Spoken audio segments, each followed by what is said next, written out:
Evolution Foundation announced a $101 million XPRIZE for extending Healthspan.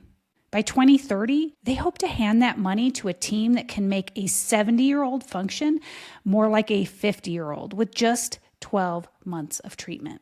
That is a big, audacious moonshot goal. Perhaps the biggest win comes when the concept of Healthspan becomes mainstream. I've been talking about the importance of Healthspan for nearly a decade, but my clients and listeners to date have mostly been leading-edge early adopters. Because let's face it, not everyone thinks about shrinking years of disease and disability to improve long-term quality of life. However, when the average person starts to talk about Healthspan, not just lifespan, that's a huge deal. That cultural shift alone can push politicians and insurers and employers to take anti-aging and disease prevention more seriously. On the other hand, critics of XPRIZE are quick to point out that competitors don't always hit their target.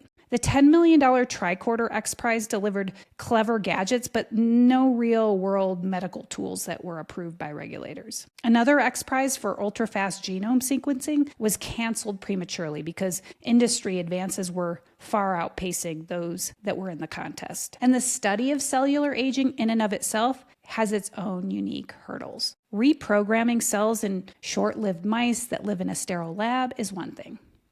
Doing it in long-lived, cancer-prone humans is quite another. There have been a lot of biomolecular targets that seemed promising over the years, but never panned out.